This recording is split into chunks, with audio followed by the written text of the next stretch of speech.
I seem to have touched a nerve with my video. Shredders don't write hits or can't write hits. And, it was never meant as a personal affront against shredding. Look, I love shreddy guitar. I love Eddie Van Halen. I love Randy Rhodes. I love George Lynch and even some of the modern guys. But man, here's the deal, man. I get people dropping names and here, you're wrong. Here's the example. And they say Edward Van Halen. Okay. Well, let's start with this. Let's decipher all of this. And here's the deal, man. A singer-songwriter, whether it's a guy, let's say like a solo artist. And again, I mentioned the name Billy Joel before, because here's a guy who did it all himself. And look, man, here is the reality. Billy Joel could probably play circles around any of the shredders I just named. As far as technique, as far as being able to play over changes, there's a live clip of him playing, I think it's New York State of Mind. And he takes a jazz solo. He starts it off with chord subs and all this stuff. Dude, it's on a level way beyond any of the guys mentioned before. And I don't want to anger people, but the reality is understanding how to play over jazz changes. That's a whole nother level of musicianship that most of the rock stylists in the niche of, shreddy or heavy guitar or any of that, most of those guys wouldn't be able to do that. They wouldn't be able to play their way out of a paper bag in that situation. You could not take George Lynch and throw him on a gig having to play Girl from Ipanema. He would play something, but I don't think he would nail playing through all the chord changes. That's a whole different ball game.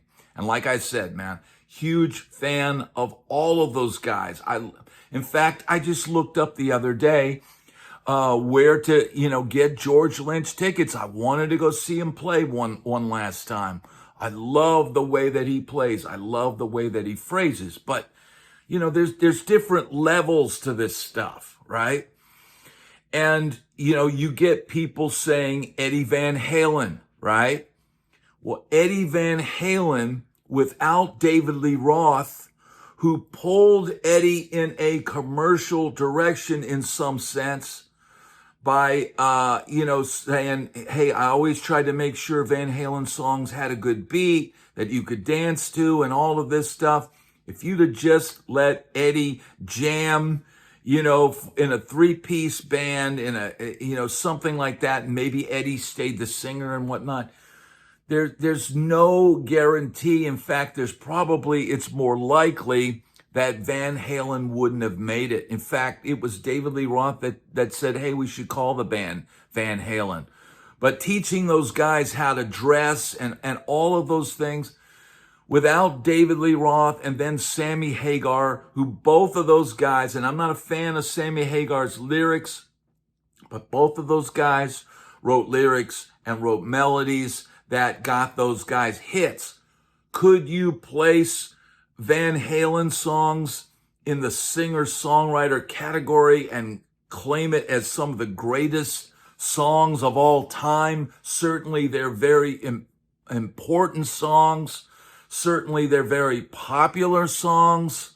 But can you argue that any Van Halen song has the lyrical depth of the song American Pie, which defines an entire decades-long, path of rock and roll and the American dream and America losing its innocence? Is there anything that matches that? No, there isn't. And so there's Eddie Van Halen for you, right? Okay, Jump was a huge hit song. But what did he do? He played a keyboard He simplified the song, and yes, there's that little solo in the middle, and there's a keyboard thing because, we expect to hear a guitar solo in a Van Halen song. And, look, Van Halen had songs like Dance the Night Away, where they were basically kind of pandering towards a pop thing, trying to capture, a hit on radio. And that is why Van Halen had to play as many cover songs as they did, because they were always chasing that hit. If they could have written their own Pretty Woman or their own You Really Got Me, they would have written that and had their own huge hit. But the producer knew that he kind of had to pepper some of those albums. And I know Eddie didn't like it. He would have rather made it with his own material. And I get that. But you know what? The producer felt that they needed a few ringers on the albums. And that is what it is, right? Sammy Hagar came in and brought more melodic range and a more mainstream ballad heavy sort of formula in some ways. And that's what Van Halen was. And Van Halen is an incredible act, and I love Eddie's playing and all of that. Some people might not even consider Eddie a shredder, right? Okay. Then I get people who say Randy Rhodes. And again, it's another case of having the right singer, right? And being in the right niche, market at the right time. And Randy was in direct competition with Eddie Van Halen in that guitar wars of Eddie and Randy there at that period of time. Ozzy knew that leaving Black Sabbath, he needed more firepower in the guitar department to compete with guys like Eddie Van Halen. And so Randy Rhodes was brought in. Would Randy Rhodes have had hit songs without Ozzy? Who knows? And look, the stuff that he wrote was incredible. But would you put it in the same category as a great singer-songwriter like, the team of Lennon and McCartney? They didn't have that level of success. They didn't write a Sgt. Pepper's or I Want to Hold Your Hand or these huge songs that, have lived on for decades. And I get that they're amazing talents, and I get that they have an immense fan base.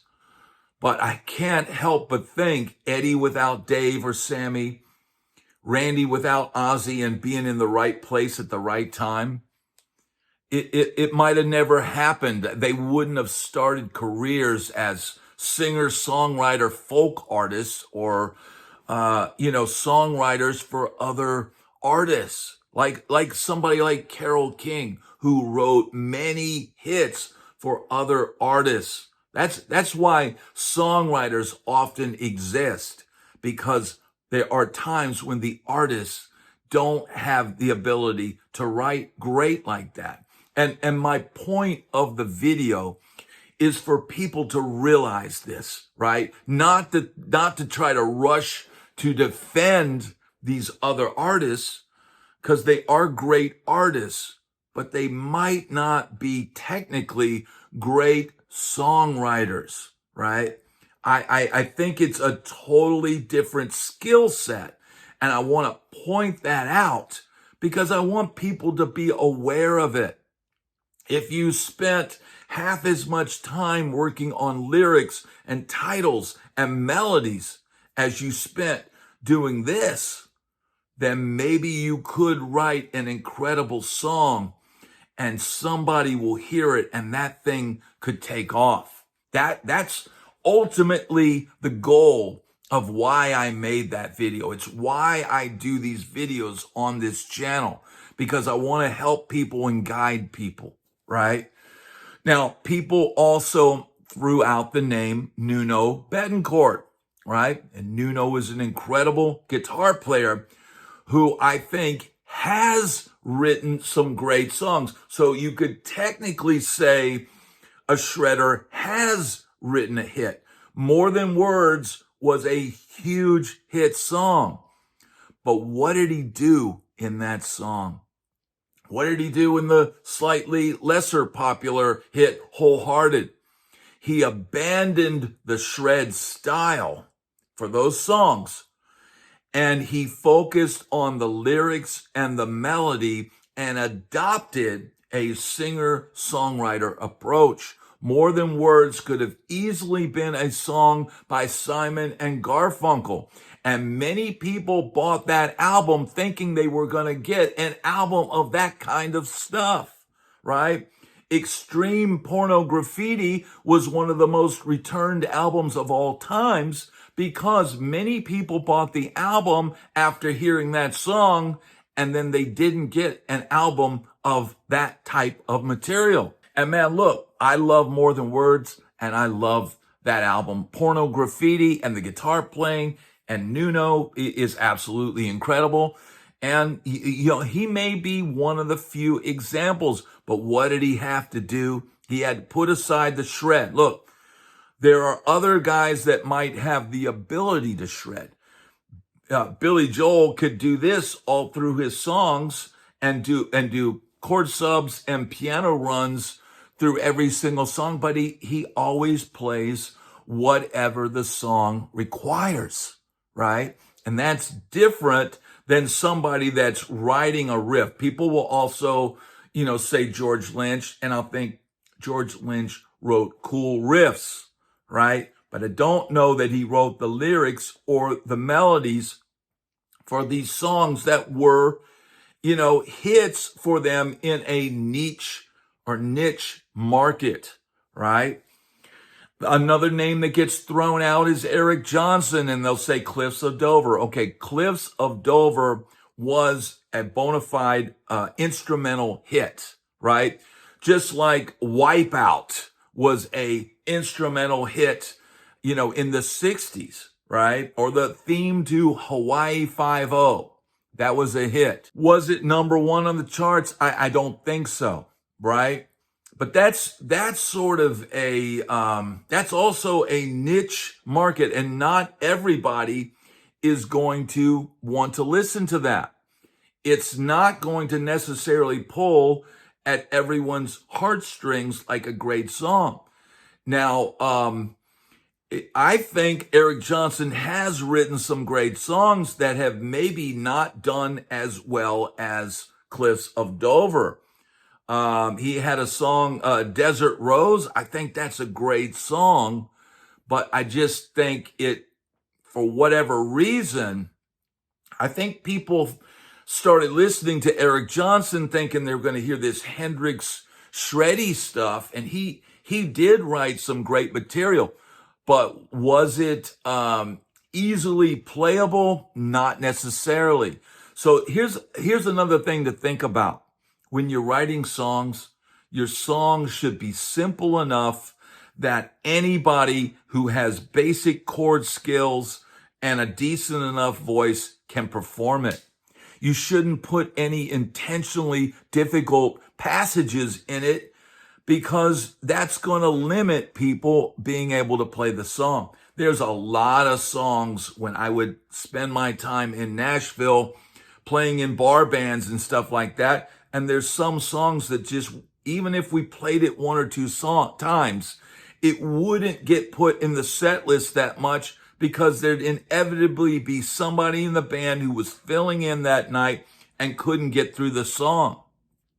So think about that. Make your song something that's universal, that anybody can sing along to. And there's other names that get thrown into the hat. But man, I think the most important thing is, don't just spend all of your time working on shredding. There's a lot of incredible shreddy guitar players out there these days, and I've yet to see any of the Instagram legends, right? And I don't even have to name names, because these are guys that are doing stuff far beyond whatever Eddie Van Halen and George Lynch and, these kinds of guys did in their careers. These guys are playing technically circles around these guys, but I don't hear any of them writing a great melody or a great song or great lyrics, a vehicle for the song.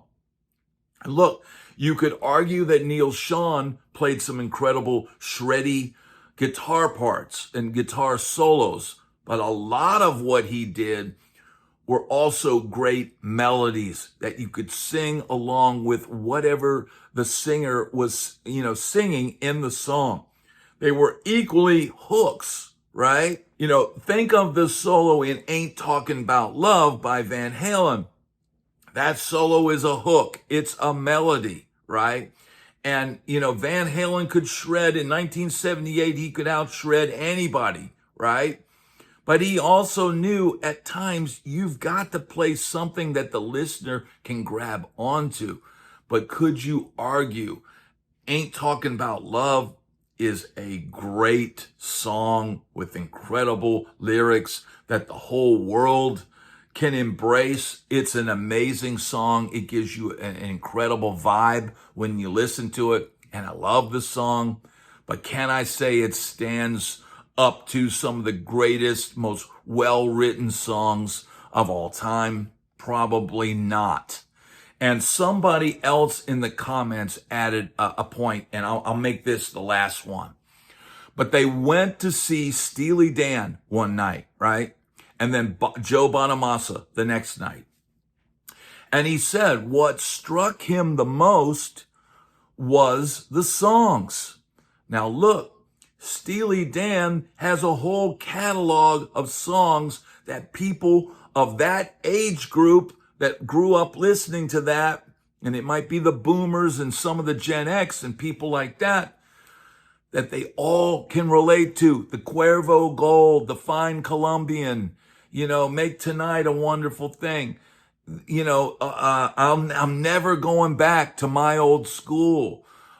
Just reeling in the years, thinking of all these incredible songs. But then the next night, going to see Bonamassa. And while Bonamassa can rip and tear on whatever vintage guitar he's got, I personally can't name one song that I would even be hearing if I went to a Bonamassa song. There hasn't been anything that's connected with me, and I'm all for it. If he would put out some song and I would go, that's an incredible song and all that, but it just hasn't had the impact and the reach that an incredible song has. And Steely Dan, on the other hand, has incredibly difficult songs to play. That is harder material to play than most singer-songwriters, but you cannot say it's shred. But it takes incredible skill to play with that nuance, with that taste, to play over those chord changes. It's not easy. It's not shred, but it's not easy, right? And both Bonamassa and Steely Dan, both incredible musicianship. But the one that stood out was the one with the better songs. So all this is, this is stream of consciousness right now. I'm giving you hard truth. But all this is letting people know, hey, wake up. What's important is the song. All the little shreddy bits, all of that stuff, it's like mayonnaise. But if you don't have a good sandwich with some serious meat on it and maybe a little lettuce and tomato and all the essential things that a song needs, then all you've got is a big old pile of goop.